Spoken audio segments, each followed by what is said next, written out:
네, 안녕하십니까. 신주기 목사입니다. 신주기 목사와 함께하는 마가복음 47강입니다. 제가 코로나 순분표를 어디 받아가지고 뭐 거의 다 나왔습니다만은 아직 목소리가 이렇게 제대로 돌아오지 않습니다. 양해해 주시고요. 조금 힘없이 하더라도 제가 아직 제 컨디션이 아니다 생각을 널리 양해 바랍니다.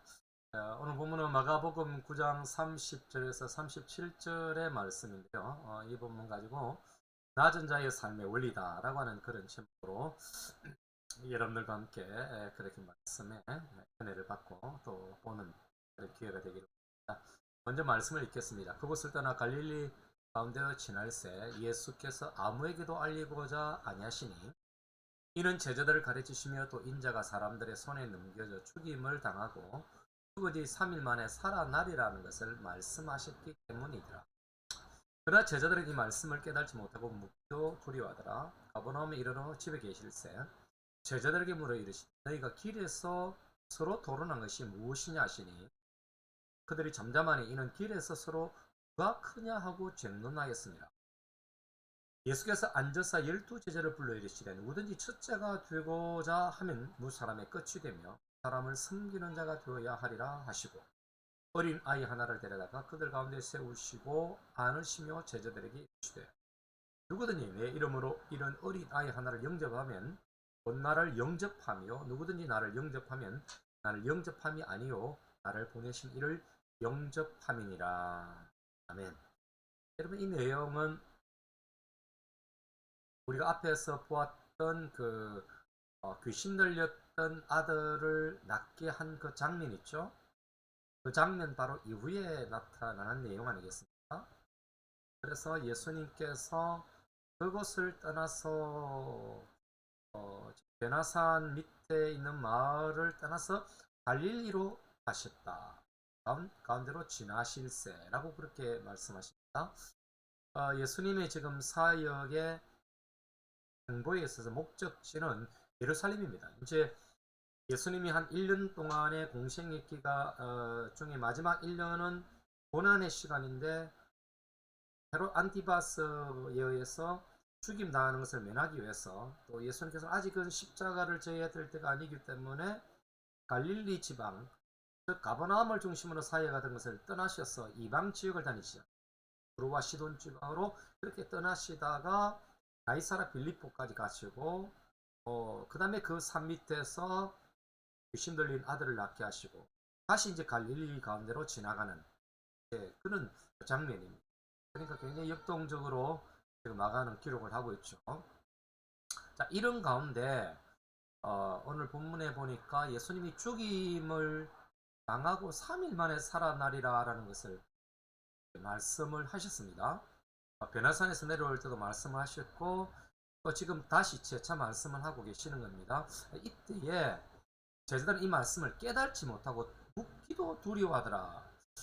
죽는 것만 생각하지 살아나는 것에 대한 우리가 지난번에 부활절이었는데 이런 부활에 대한 믿음은 아직 없었다라고 볼 수가 있습니다. 대신 그들이 토론하는 것이 있었죠. 그게 뭐냐 하면은 누가 크냐라는 거예요.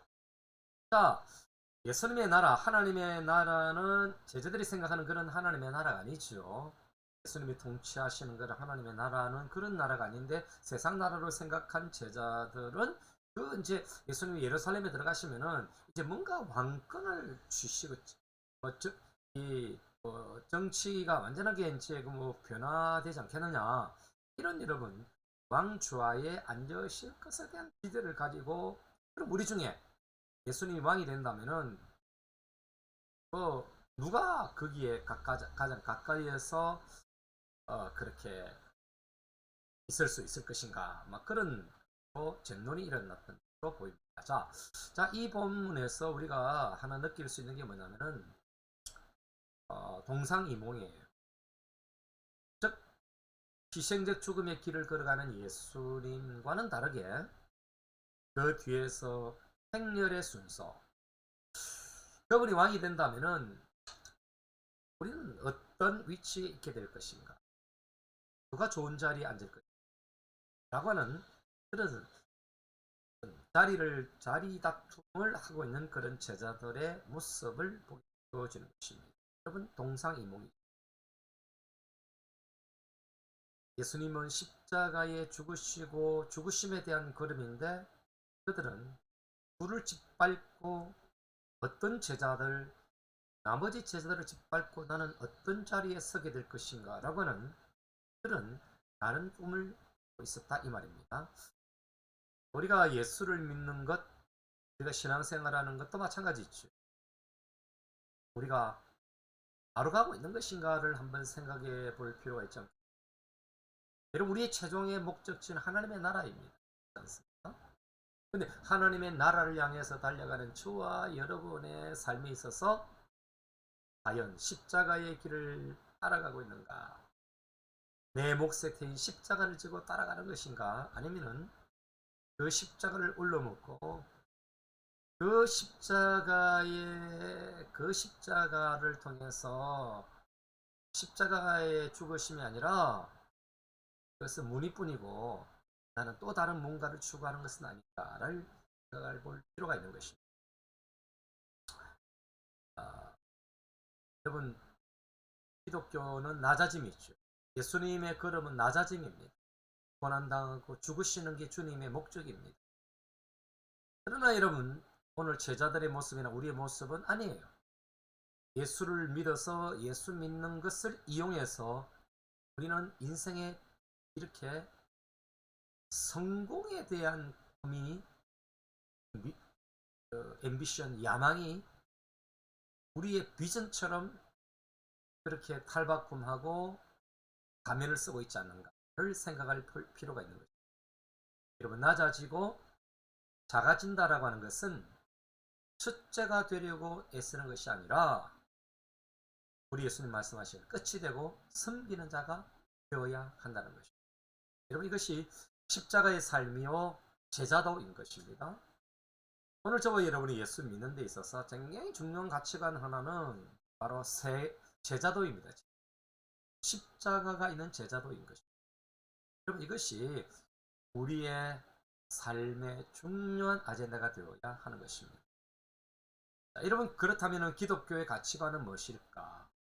여러분, 기독교 가치관은 크고자 하는 교만함 대신에 작고자 하는 겸손, 배제보다는 용납함, 다툼과 분리 대신에 조화로운 관계를 구현해야 함을 오늘 본문은 우리에게 가르쳐주고 있는 것입니다.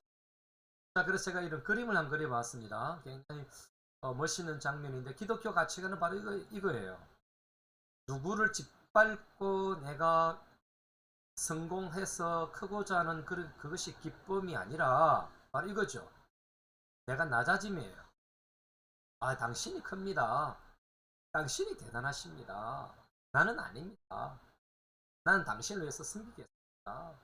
당신이 커진다면 내가 죽어지겠습니다. 여러분, 이것이 기독교 가치관이죠. 그러면 상대방은 어떻게 합니까? 대우받고 그래 당신이 그렇게 말하는 그게 맞아 이게 아니고 여러분 더 낮아지는 거예요. 더 낮아지는 거예요. 무슨 소리 합니까? 아이고 제가 부족하죠. 여러분 더 작아지는 거예요. 여러분 이렇게 서로가 작아지는 자리에 서는 것 이게 여러분 기독교 가치관이라는 것입니다. 여러분 이 그림 굉장히 멋있죠. 자 여러분 그렇다면 오늘 본문에 우리에게 중요하게 가르쳐주는 일깨움이 뭡니까? 낮아짐이야. 기독교 가치관은 낮아집니다. 그럴 때 여러분 무엇이 커집니까? 사랑이 커지고 화평이 커지고 좀 그런 것이죠. 하나님의 나라가 건강해집니다. 자 여러분 교회 안에서 우리가 반드시 기억해야 될 내용은 바로 여러분 낮아지면 높아지는 거예요. 오늘 우리 예수님이 우리에게 보여주신 게 뭡니까? 십자가의 죽으심으로 또 무사람의 끝이 되어라 섬기는 자가 되어져라 어린 아이를 영접해라. 그럴 때 높아지면 낮아지면 어떻게 됩니까? 높아지는 거예요. 여러분 예수님의 십자가의 죽으심은 무엇을 가져왔습니까? 바로 여러분 부활을 가져왔던 거예요. 이런 무사람의 끝이 되라고 하지만은 이런 무사람의 끝이 될 때 무엇이 어떻게 성취되는 것입니까? 여러분 무사람의 첫 사람이 되어지는 거예요. 여러분 높아지는 것이죠. 여러분 섬기는 자, 진정으로 섬기는 자가 되어질 때 여러분 무엇이 어떻게 됩니까? 섬김을 받는 사람이 되는 거예요. 우리의 목적은 여러분 어린 아이 하나를, 예수님은 그렇게 말씀하시죠. 어린 아이 하나를 영접하면 나를 영접합니다. 그렇게 말씀하셨어요. 여러분 어린 아이, 아무것도 아닌 어린 아이, 그때 당시는 그렇습니다. 여러분 아주 볼품없는 주변인으로 살아가는 이 어린 아이 하나까지를 영접하는 것은 곧 누구를 영접한다? 하나님을, 예수님을 영접하는 것이고 바로 하나님의 영접함을 받게 됩니다. 여러분 이것입니다. 낮아지면 높아지는 것입니다. 우리가 사순절 기간을 지나고 예수 그리스도의 죽으심과 부활을 경험한 부활절을 지난 우리들에게 요구되어지는 메시지가 무엇입니까? 저는 몇 가지를 정리하면서 오늘 첫 번째로 이렇게 결론을 내리고 싶습니다. 십자가의 날마다 우리 자신을 죽여야 된다는 사실입니다. 여러분 죽여야 되는 것입니다. 육체의 소욕이 죽으면 성령의 소욕이 살아나는 것입니다. 여러분 저도 그렇고 여러분도 그러실 것입니다. 우리 속에 있는 이 육체의 욕심, 사단이 심어놓고 사단이 날마다 우리를 흔들어놓는 이 육체의 소욕이 성령의 소용을 눌러버리면 이런 육신적인 사람입니다. 그러나 여러분 성령이 레벨이 높아지고 성령이 10이 올라가고 여러분 육체가 제로가 된다면 여러분 어떻게 되겠습니까? 여러분 바뀌는 것입니다. 성령의 강력한 그 소욕이 나를 지배하게 되면 우리 육체의 것들은 여러분 죽어지게 되어지고 억누르고 승리할 수가 있는 것입니다. 뿐만 아니라 여러분 내 아집이 죽으면 주님의 뜻이 사는 것입니다. 여러분 내 길이 죽으면 주님의 길이 사는 것입니다. 여러분 그러하셔야 되는 것입니다. 그래서 여러분 로마서 6장 6절을 통해서 8절을 통해서 우리가 깨닫는 것이 있느냐면 무엇이냐면은 옛사람이 죽어야 주님은 새사람과 동행하신다는 사실입니다.